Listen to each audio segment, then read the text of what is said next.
Everyone আরও একটা mini blog নিয়ে চলে এসেছি। তো আজকে না সকাল থেকে শরীরটা একদমই ভালো না, কারণ হচ্ছে এখন যেহেতু আমার প্রায় 8 মান্থ শেষের পথে, তো দিন দিন না শরীরটা খুবই খারাপ হচ্ছে। এত ব্রিদিং প্রবলেম হয়, তো তার জন্য ব্রেকফাস্ট সেরে না একটু সকাল সকাল স্নান করে নিয়েছি আজকে। তারপরে ভালো লাগছিল না, তাও সকাল রান্নাবান্নাটাকে তো করতে হবে, কারণ আমার হাজব্যান্ড চলে আসবে দুপুরবেলার লাঞ্চ করতে। তো আজকে বেশি কিছু করিনি, একদম সিম্পল। তো ঘরে চিংড়ি মাছ ছিল, তো চিংড়ি মাছের না একটা ইজি কিন্তু খুব টেস্টি একটা রেসিপি বানিয়েছিলাম। খুব তাড়াতাড়ি হয়ে যায়, বেশিক্ষণ আমাকে রান্নাঘরেও দাঁড়াতে হয়নি। আর এ দেখো প্রায় হয়ে এসছে। এটা হচ্ছে চিংড়ি মাছের ভাপা বানিয়েছিলাম। আর দেখো ফাইনাল রেজাল্ট হচ্ছে, এটা খেতে না জাস্ট ফাটাফাটি হয়েছিল।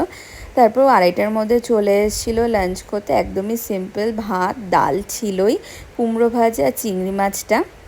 তারপরে দুপুরবেলাও শরীরটা একদমই ভালো ছিল না, তার জন্য কিছু ভিডিওও বানানো হয়নি।